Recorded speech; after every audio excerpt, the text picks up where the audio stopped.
Welcome to the Daily Drift. ग्रह दाह part 2। सबसे करुणाजनक प्राणी है। दीन से दीन प्राणियों को भी ईश्वर का आधार होता है जो उनके हृदय को सहलाता रहता है।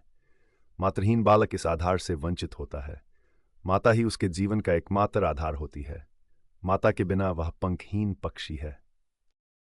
सब प्रकाश का एकांत से प्रेम हो गया। अकेला बैठा रहता। वृक्षों में उसे कुछ कुछ सहानुभूति का अज्ञात अनुभव होता था जो घर के प्राणियों से उसे न मिलती थी। माता का प्रेम था तो सभी प्रेम करते थे। माता का प्रेम उठ गया तो सभी निष्ठुर हो गए। प्रेम ज्योति न रही। दरिद्र को कौन भिक्षा देता है। 6 महीने बीत गए। सहसा एक दिन उसे मालूम हुआ मेरी नई माता आने वाली है। दौड़ा पिता के पास गया और पूछा, क्या मेरी नई माता आएंगी? पिता ने कहा, हाँ बेटा, वे आकर तुम्हें प्यार करेंगी। सत्य, क्या मेरी ही मां स्वर्ग से आ जाएंगी? देव, हाँ वही माता आ जाएगी। सत्य, मुझे उसी तरह प्यार करेंगी। देव प्रकाश इसका क्या उत्तर देते, मगर सत्य प्रकाश उस दिन से प्रसन्न मन रहने लगा। अम्मा आएंगी, मुझे गोद में लेकर प्यार करेंगी।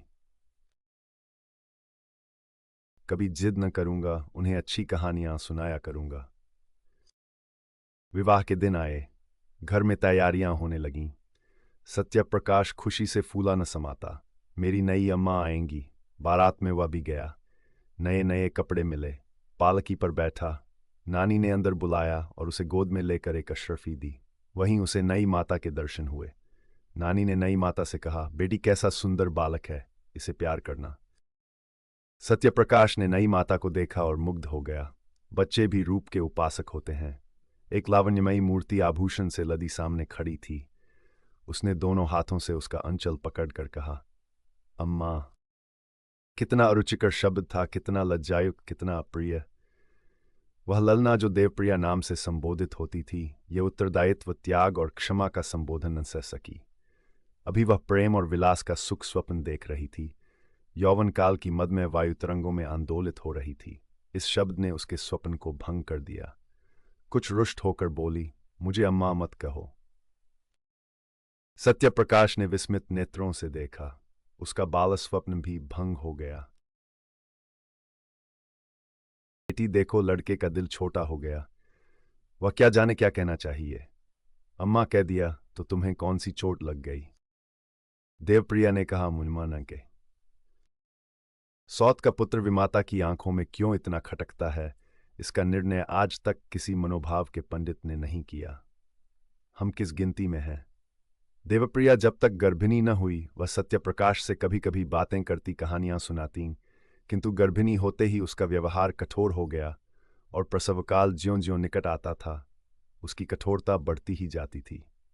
जिस दिन उसकी गोद में एक चांद से बच्चे का आगमन हुआ, सत्यप्रकाश खूब उछला कूदा और सौरगृह में दौड़ा हुआ बच्चे को देखने लगा। बच्चा देवप्रिया की गोद में सो रहा था। सत्यप्रकाश ने बड़ी उत्सुकता से बच्चे को विमाता की गोद से उठाना चाहा कि सहसा देवप्रिया ने सरोष स्वर में कहा, खबरदार, इसे मत छूना, नहीं तो कान पकड़कर उखाड़ लूंगी। की छत पर जाकर खूब रोया। कितना सुंदर बच्चा है। मैं उसे गोद में लेकर बैठता तो कैसा मजा आता। मैं उसे गिराता थोड़े ही, फिर इन्होंने क्यों मुझे झिड़क दिया। भोला बालक क्या जानता था कि इस चिड़की का कारण माता की सावधानी नहीं, कुछ और ही है। एक दिन शिशु सो रहा था। उसका नाम ज्ञान प्रकाश रखा गया था। देवप्रिया स्नानागार में थी।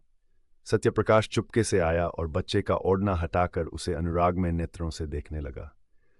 उसका जी कितना चाहा कि उसे गोद में लेकर प्यार करूं, पर डर के मारे उसने उसे उठाया नहीं, केवल उसके कपड़ों को चूमने लगा।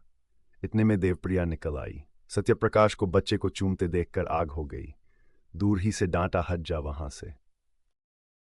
सत्यप्रकाश माता को दीन नेत्रों से देखता हुआ बाहर निकल आया। संध्या समय उसके पिता ने पूछा, तुम लल्ला को क्यों रुलाया करते हो? मैं तो उसे कभी नहीं रुलाता, अम्मा खिलाने को नहीं देती। झूठ बोलते हो। आज तुमने बच्चे को चुटकी करी। सत्य, जी नहीं, मैं तो उसकी मुच्छियां ले रहा था। झूठ बोलता है। देव प्रकाश को क्रोध आ गया। लड़के को 2-3 तमाचे लगाए। पहली बार ये ताड़ना मिली और निरपराध इसने उसके जीवन की कायापलट कर दी। Thanks for watching. Like, share, subscribe.